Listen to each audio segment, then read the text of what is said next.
Watch this. Searched on the jet bridge. Sign a consent form, It's not a consensual interview. or I'm going to detain them, run my dog on it, and get a search warrant. It's an ambush. By plainclothes drug agents dressed like passengers. There's no way this is random. Tipped off by TSA. It was horrible. Why me? Not for drugs, but money. See cash, seize cash. How many innocent people do you have to search before you find what you're looking for? Sir, I've got nothing to say to you. They don't want word about this getting out. Why are agents searching black men more than any others? We take that question to the nation's capital.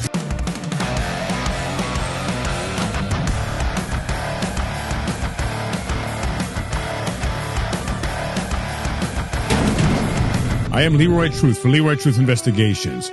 And this story about police seizing innocent people's cash at airports has been going on for a long time, and almost no one knows it exists. And you know why it has been going on so long?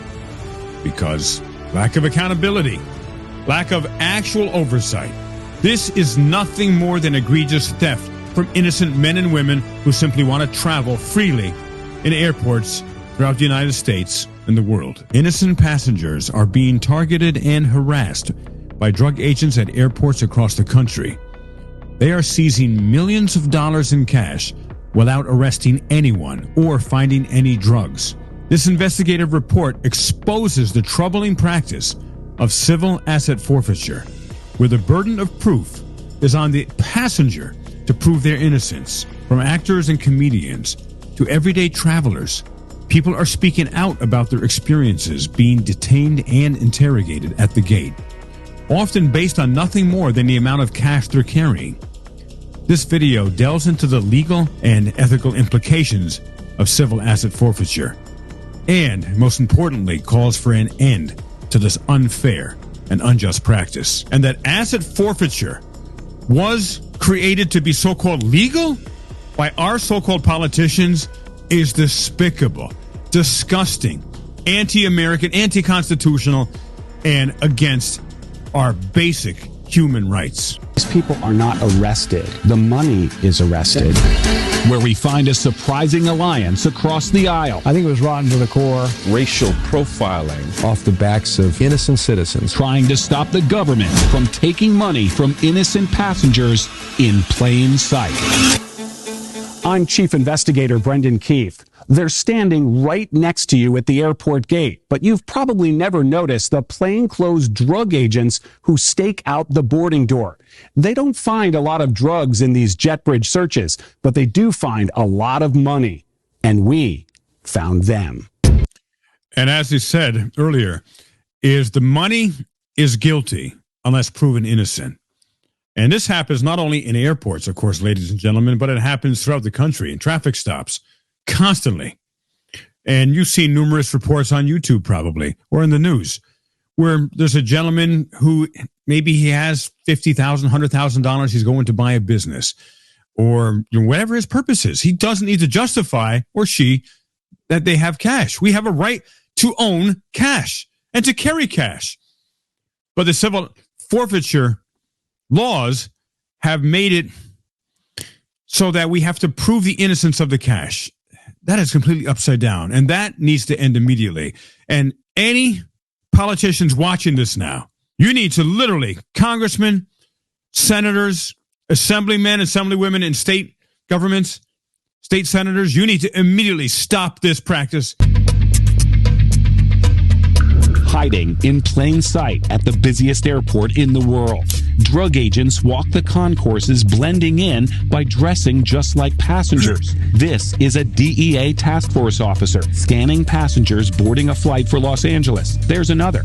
How do we know who they are? Because we use the same tactics to investigate them after several passengers said they were targeted for warrantless searches at the gate or on the jet bridge. I'm a random search, guys. So he says. So those white folks, and I'm the random search. Hollywood actor John Ellie was stopped by Clayton County officers while boarding a flight to L.A. Were you here in Atlanta? Yep. How long were you here? Doesn't matter. Why are you asking me all these silly questions? Check my bag, do what you gotta do, so I can get out of here, please. The narcotics officers didn't find anything, but kept asking questions of the Emmy-winning actor. When did you purchase your ticket? Don't worry about it, man. Just put the call. Check my bag so I can get out of here, please. That's good. Thank you.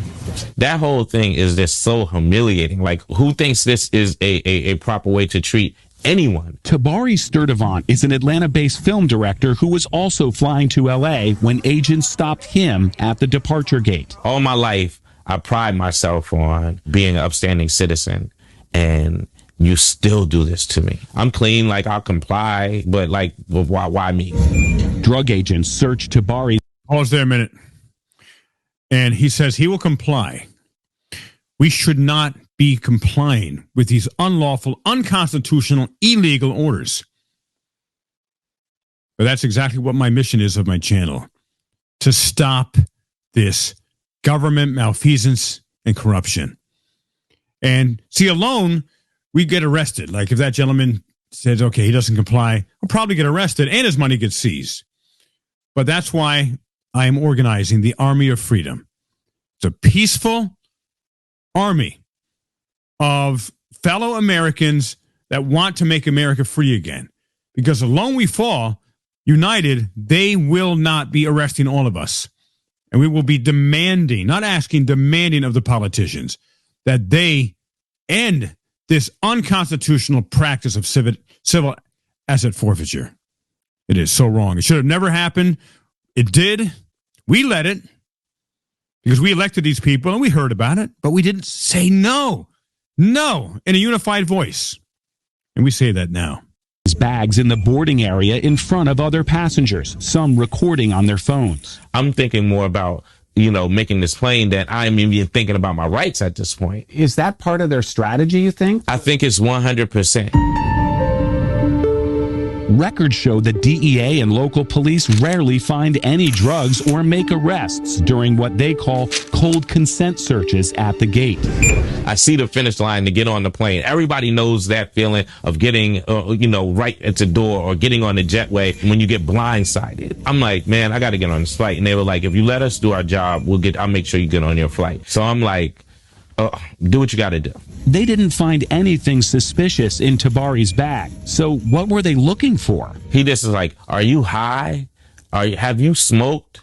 Do you have any drugs in this bag? Do you have any money? The DEA and other drug agents are seizing millions of dollars from departing passengers at Hartsfield-Jackson, mostly from flights to L.A., even though it's completely legal to travel domestically with any amount of cash. We found dozens of cases in Atlanta's federal court. USA v. some amount of currency. That's right. In most cases, they don't arrest the passenger. They arrest their money, even when no drugs are found. The probable cause statements show that the cash is administratively forfeited as drug money if the passenger can't prove on the spot that their money is innocent. You're either going to sign a consent form saying that you're allowing us to search them, Okay. or I'm going to detain them, run my dog on it, and get a search warrant. Feel free to search the bag, sir. Are you willing to sign a consent form? Yes, I will sign a consent form. Feel free to search my bags. In this 2015 Department of Justice report, the Office of Inspector General told the DEA it should stop using a troubling technique, causing passengers to believe a voluntary search is a mandatory TSA secondary inspection. 8 years later, we found DEA agents at Atlanta's airport using similar methods. We're no different than TSA, man. People just give us a little more hard time than they give TSA. He just approached me and he asked me for my ID. He didn't state who he was. He just asked me for ID. And I thought he was a Delta agent. He had airport credentials on. And so I gave it to him immediately. I thought this was how I was going to get on the plane or something. I don't know. The drug agents may be in plain clothes, but they're not undercover. This is Sergeant David Fikes. He and his canine Bane are still all over the Brookhaven Police Facebook page.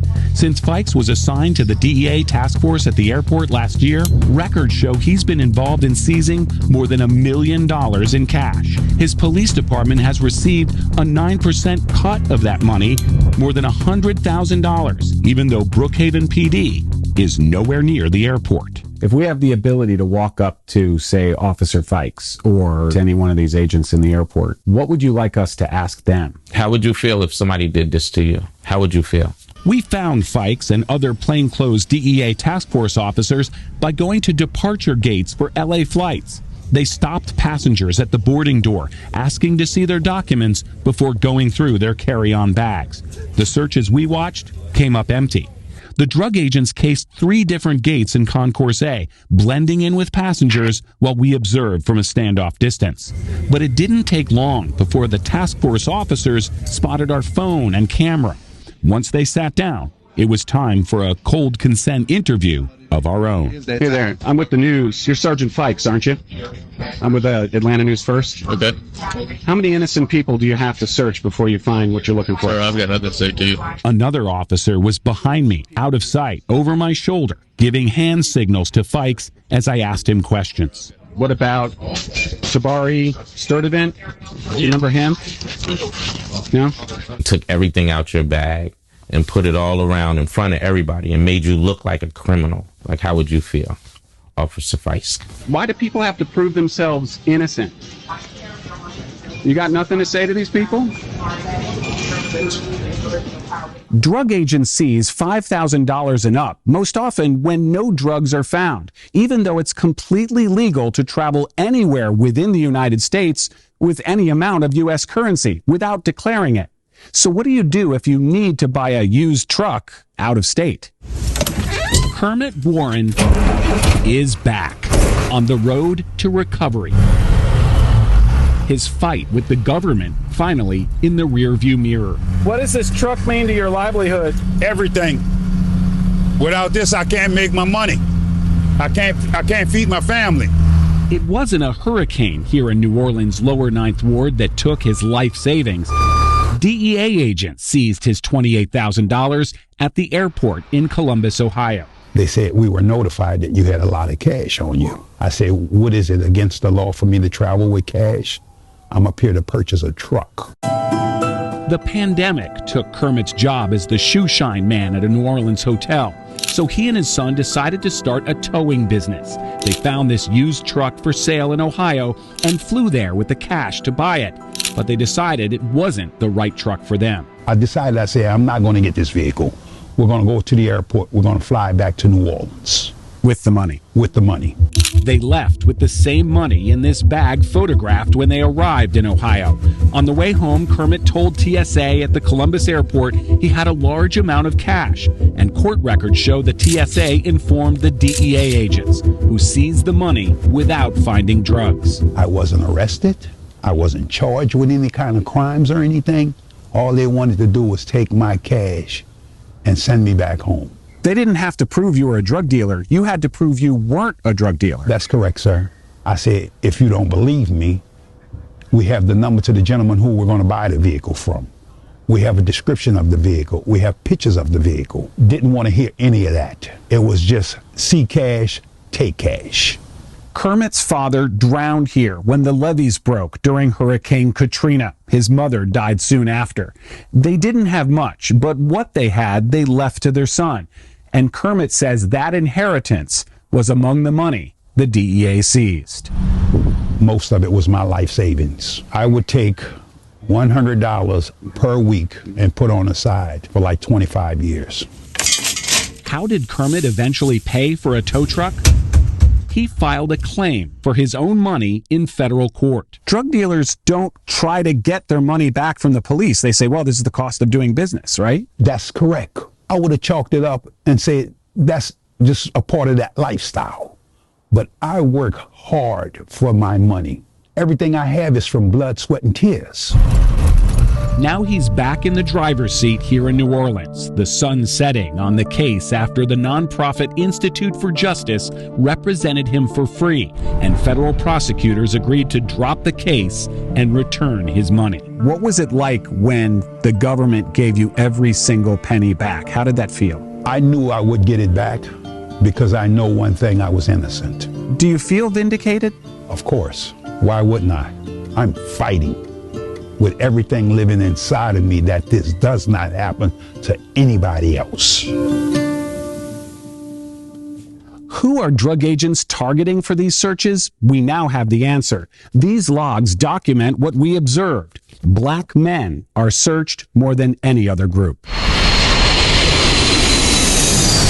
At the busiest airport in the world, some passengers have an unexpected layover on the jet bridge. I'm a random search, guys. So he says.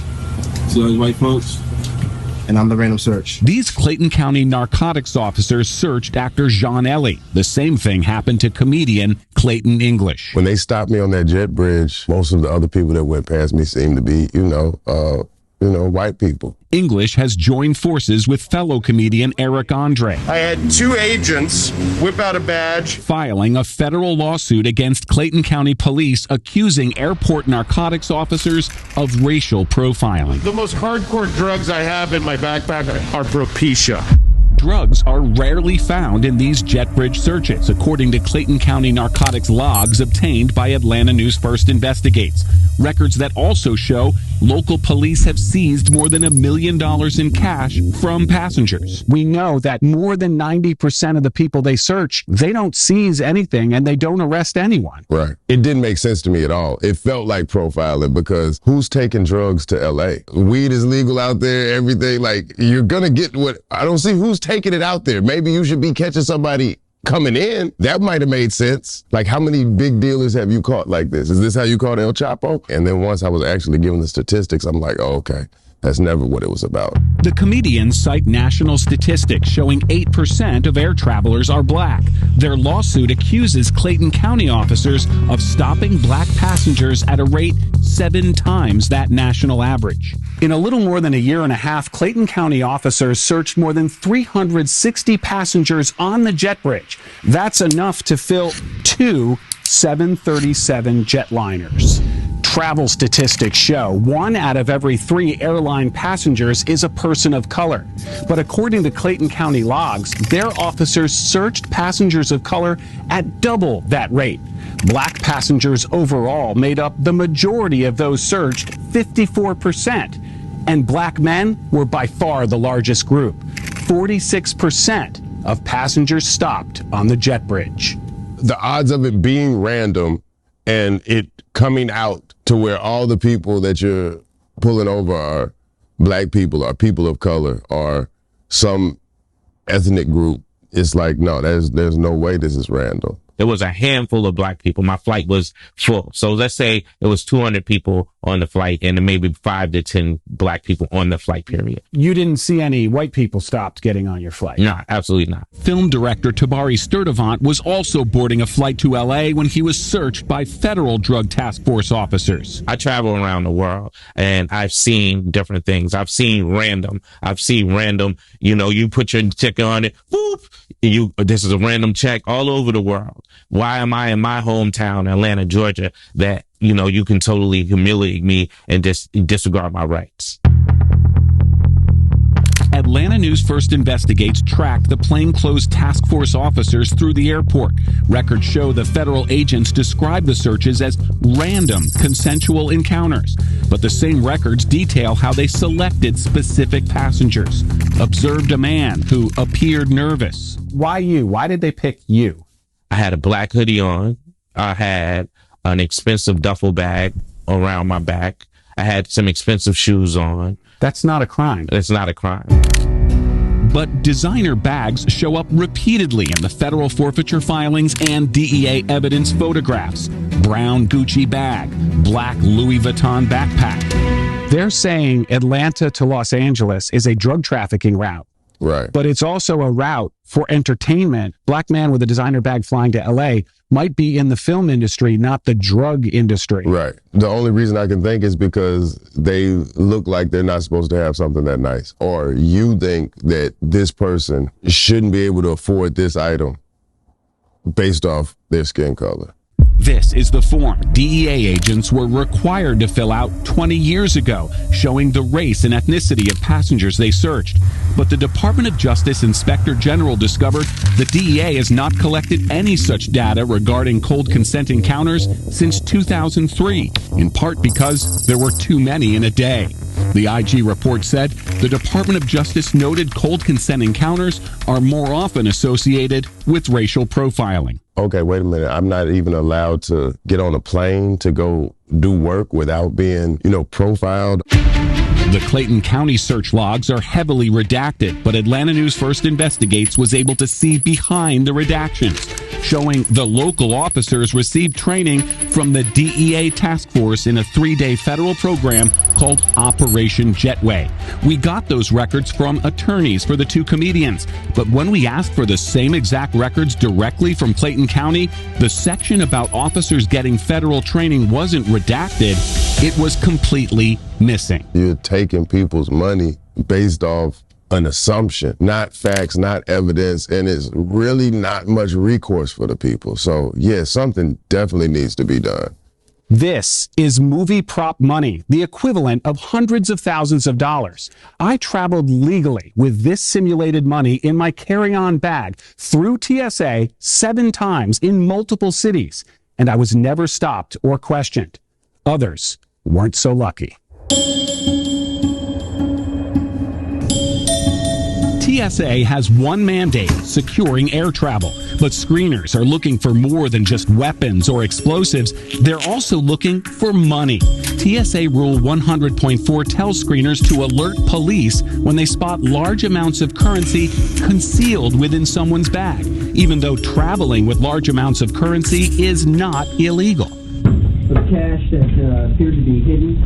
Anything's wrong. It's not That's not true when flying domestically. Yet drug agents in Charlotte offered this LA-bound passenger a deal. Sign a form abandoning his $100,000 or face a lengthy federal investigation. There's an option to avoid all that, not to sound like a used car salesman, but I'm going to give you all your options. You can walk away from that money. I'm going to seize the money, but if you want to walk away from a federal investigation that's linked to the money, those are your options. But if you sign this, nobody from the U.S. Attorney's Office will contact you. 3 years later, he's still trying to get his money back from the federal government. Oh, man. Court records show Clayton County narcotics officers use similar disclaimer of ownership forms at Atlanta's airport. Heavy check bags. Clayton County officers found neither drugs nor money in 93% of these jet bridge searches, according to our review of more than a year of Drug Task Force logs. But they were still able to seize more than $1 million cash for reasons such as the money was concealed within clothing or it smelled like marijuana. Just flying to California can be suspicious. The passenger was flying from Atlanta, a known drug hub city, to San Francisco, a known drug source city.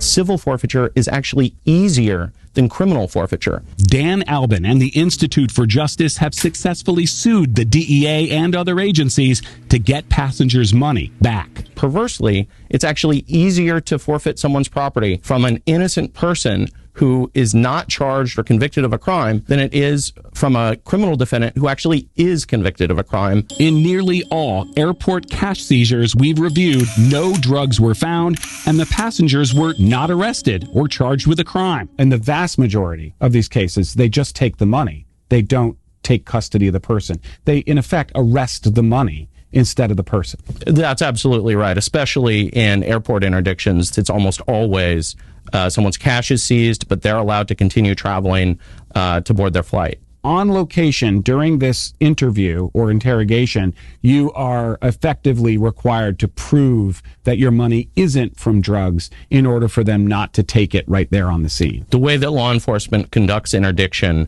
the burden is on the person to prove that they're innocent and that their cash is not involved in any criminal activity. You're either going to sign a consent form saying that you're allowing us to search them, Okay. or I'm going to detain them, run my dog on it, and get a search warrant. Feel free to search the bag, sir. It's not a consensual interview in those circumstances. It's an ambush. Atlanta News First Investigates found plainclothes DEA task force officers picking out passengers and searching bags at Hartsfield-Jackson gates, including this canine handler from Brookhaven Police. How many innocent people do you have to search before you find what you're looking for? Sir, I've got nothing to say to you. So we went straight to the top, Drug Enforcement Administration headquarters here in Northern Virginia. We gave the agency days advance notice that we wanted to sit down for an interview.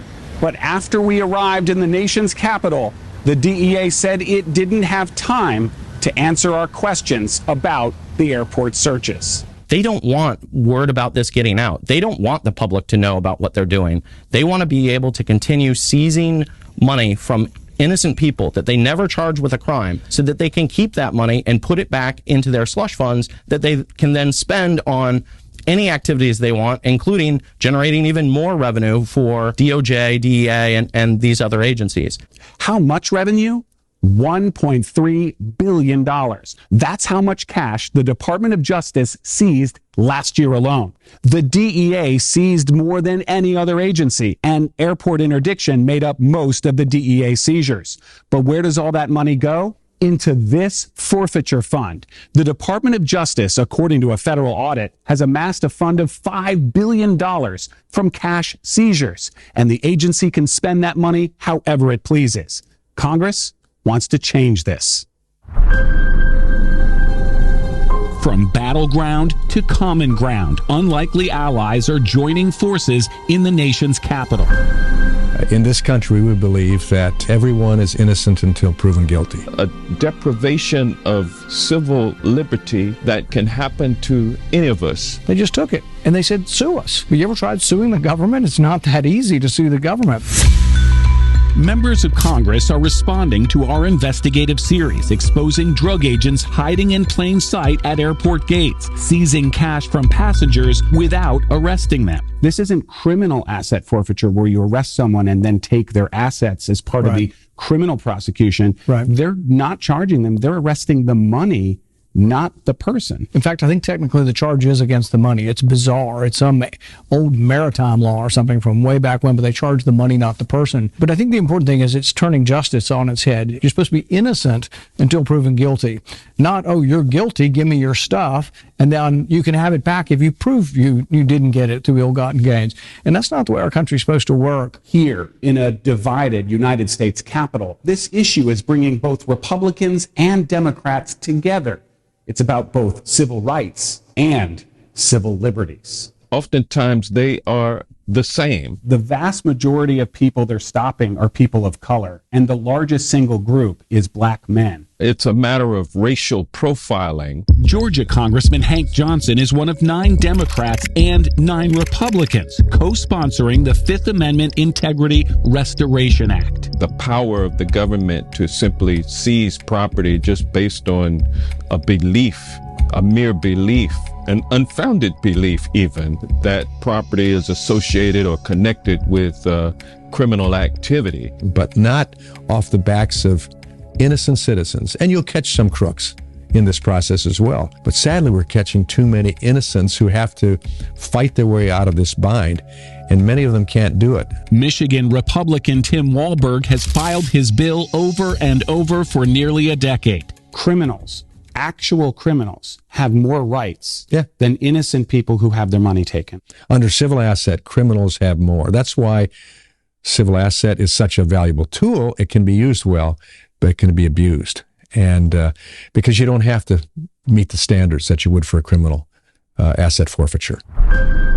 The FAIR Act would force the government to prove to a federal judge that seized money was from crime with clear and convincing evidence, and all cash from civil forfeitures would go to the Treasury's general fund.